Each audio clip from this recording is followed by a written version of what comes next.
Hello everyone, मैं धर्मेंद्र कार्य और आप देख रहे हैं धर्मेंद्र टेक 2.0 में आप सब लोगों का स्वागत है। अगर आप मेरे चैनल पर नए हैं तो जाके मेरे चैनल को सब्सक्राइब कर दीजिए, बेल आइकन को प्रेस कर दीजिए, समय समय पर मेरा नोटिफिकेशन आप लोगों को मिलता रहेगा।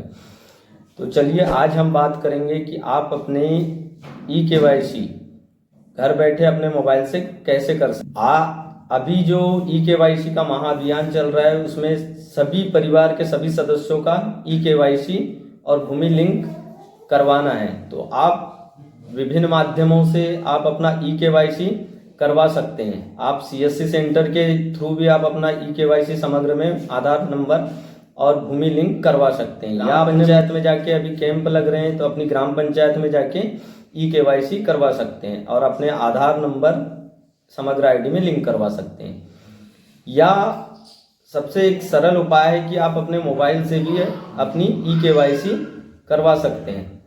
तो चलिए आज मैं आप लोगों को पूरी प्रोसेस स्टेप बाय स्टेप इस वीडियो के माध्यम से आप लोगों को मैं स्टेप बाय स्टेप अपनी eKYC, अपना आधार नंबर अपने समग्र से और अपनी भूमि को कैसे लिंक करना है मैं इस वीडियो के माध्यम से आप सब लोगों को बताऊंगा। तो चलिए हम चलते हैं अपने स्क्रीन के ऊपर। तो चलिए दोस्तों, हम आ गए अपने मोबाइल के स्क्रीन के ऊपर। स्क्रीन के ऊपर आने के बाद हमको चले जाना है कोई भी ब्राउज़र में गूगल पे सर्च करना है SSSM ID। हम लोगों ने सर्च कर लिया है। जैसे ही हम सर्च करेंगे तो सबसे पहली जो साइट है समग्र सामाजिक सुरक्षा मिशन, समग्र सोशल सिक्योरिटी, उस पर क्लिक करेंगे। उस पर क्लिक करने के बाद जैसे ही उस पर क्लिक करेंगे तो हम लोगों को इस टाइप का एक इंटरफेस खुला मिल जाएगा। महत्वपूर्ण जानकारी पे कट के निशान पे क्लिक करके इसको हटा देना है। अब यहाँ आप दो प्रकार से आप अपनी eKYC कर सकते हैं। ऊपर एक ऑप्शन दिख रहा है eKYC और भूमि लिंक करें ग्रीन कलर का, आप उस पर भी क्लिक करके eKYC कर सकते हैं। या आपको नीचे स्क्रॉल करने के बाद समग्र प्रोफाइल अपडेट करें में जो सेकेंड ऑप्शन है eKYC में लिंक करें, तो उस पर क्लिक करके आप यहाँ से भी अपनी eKYC कर सकते हैं। चलिए हम सेकेंड ऑप्शन पे क्लिक करके eKYC और भूमि लिंक करे पे क्लिक करके हम यहाँ से eKYC करेंगे। इस टाइप का हमको इंटरफेस आपको खुला मिल जाएगा। तो यहाँ लिखा आएगा कृपया अपनी समग्र ID प्रविष्ट करें जिससे अपने आधार को लिंक करना चाहते हैं। तो चलिए हम यहाँ अपना सदस्य समग्र ID यहाँ फिल कर दे रहे हैं। हमने यहाँ सदस्य का समग्र ID प्रविष्ट कर दिया है। नीचे कैप्चा है, कैप्चा को हम फिल कर देंगे। फिल करने के बाद खोजे पे क्लिक कर देते हैं। जैसे ही हमने खोजे पे क्लिक कर दिया तो यहाँ अगर आपका रजिस्टर्ड आपके समग्र में जो रजिस्टर्ड होगा मोबाइल नंबर वो ऑटोमेटिक यहाँ आ जाएगा। अगर ये नंबर आपका गुम हो चुका है या बंद हो चुका है तो मोबाइल नंबर अपडेट करे पे आपको क्लिक कर देना है। तो हमारा ये नंबर हमारे पास है तो हम OTP भेजे पे हमने क्लिक कर दिया। जैसे ही OTP भेजे पे क्लिक किया तो यहाँ एक मैसेज डिस्प्ले होगा, OTP has been send to the mobile number you entered. इसको क्लोज कर देना है और आपका जो रजिस्टर्ड नंबर है उस पर एक OTP चली जाएगी और उस OTP को हमको यहाँ फिल कर देना है। तो चलिए हम यहाँ अपना OTP फिल कर दे रहे हैं। OTP फिल करने के बाद आपको सुरक्षित करे पे क्लिक कर देना है। हमने यहाँ सुरक्षित करे पे क्लिक कर दिया है। तो आपको इस टाइप का एक इंटरफेस खुला मिल जाएगा। क्या आपके पास मध्य प्रदेश में भूमि है? अगर आपके पास मध्य प्रदेश में भूमि है तो हाँ करना है, अगर आपके पास मध्य प्रदेश में भूमि नहीं है तो नहीं करना है।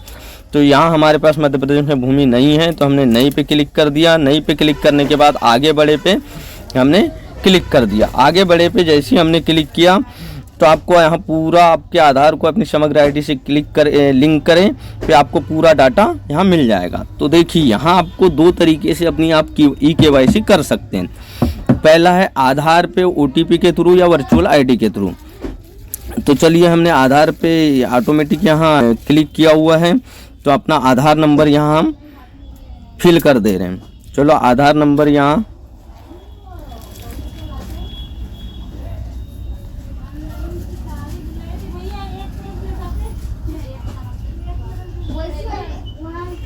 ये हमने अपना आधार नंबर यहाँ फिल कर दिया है। अब यहाँ भी आपको दो ऑप्शन मिलेंगे OTP द्वारा या बायोमेट्रिक द्वारा। जो मशीन आती है उसके द्वारा करना चाहते हैं या आप अपनी मोबाइल नंबर में जो OTP आएगी उसके थ्रू करना चाहते हैं। तो हम यहाँ और सबसे सरल है कि आप OTP के द्वारा ही समग्र आईडी पे आप आधार लिंक करवा सकते हैं। तो चलो OTP के द्वारा हम यहाँ अपना eKYC करना चाहते हैं। तो यहाँ एक घोषणा है, उस पर क्लिक कर देना है और नीचे आधार से OTP का अनुरोध करे पे क्लिक कर देना है। तो चलिए ये हमने यहाँ पे क्लिक कर दिया है, थोड़ी प्रोसेसिंग लेगा। तो यहाँ भी आपको आधार नंबर पे जो मोबाइल नंबर रजिस्टर्ड है उस पर एक OTP जाएगी, उसको भी यहाँ फिल कर देना है। तो इसको यहाँ एक मैसेज डिस्प्ले होगा, उसको क्लोज कर देना है और नीचे जैसे ही आप स्क्रॉल करोगे तो आपके मोबाइल पर प्राप्त OTP यहाँ पे आपको फिल कर देना है। जो आपके आधार तो जो OTP आई होगी वो नंबर यहाँ आपको फिल कर देना है। तो चलिए यहाँ हमको अपनी OTP फिल कर देना है। ये हमने अपनी OTP यहाँ पे फिल कर दिया है और स्वीकार करे पे क्लिक कर देना है। तो चलिए यहाँ हमने स्वीकार करे पे क्लिक कर दिया है। तो ऊपर आपकी आधार की प्राप्त जानकारी समग्र आईडी में उपलब्ध जानकारी से मेल हो गई है। यदि आप समग्र में उपलब्ध हिंदी का नाम बदलना चाहते हैं तो हाँ पर क्लिक करें, अन्यथा नहीं पर क्लिक करके eKYC प्रक्रिया पूर्ण कर सकते हैं। तो यहाँ देखिए महत्वपूर्ण बात यह है कि आपके आधार से प्राप्त जानकारी, मतलब आपका जो आधार पे जो जानकारी होगी वो आपकी समग्र आईडी से मेल करना चाहिए। अगर आपको समग्र आईडी, तो यहाँ हमारी जानकारी तो मेल हो गई, लेकिन कई बार ऐसा होता है कि आप लोगों की जानकारी यहाँ मेल नहीं होगी, आपको सेम नहीं दिखेगी। तो यहाँ आपको क्या करना है, यदि आप समग्र में उपलब्ध हिंदी का नाम, जो समग्र आईडी में अपना हिंदी का नाम बदलना चाहते हैं तो आप हाँ पे क्लिक कर सकते हैं, अन्यथा ना पे आप क्लिक कर दीजिएगा और आपकी eKYC पूर्ण हो जाएगी। तो हमारा दोनों जो जानकारी है आधार की और समग्र की दोनों मेल हो गई है, तो हम नई पे क्लिक कर दे रहे हैं। तो चलिए हम नई पे क्लिक करके अपनी eKYC पूर्ण कर देते हैं। तो नई पे हमने क्लिक कर दिया है, थोड़ा प्रोसेसिंग लेगा और आपकी eKYC पूर्ण हो जाएगी। इस प्रकार हमारी eKYC पूर्ण हो चुकी है। आई होप कि मेरी वीडियो आप लोगों को अच्छी लगी होगी। तो जाके मेरी वीडियो को लाइक कर दीजिए, शेयर कर दीजिए और कमेंट कर दीजिए। इसी प्रकार की इन्फॉर्मेटिव वीडियो मैं लाता रहूँगा। धन्यवाद।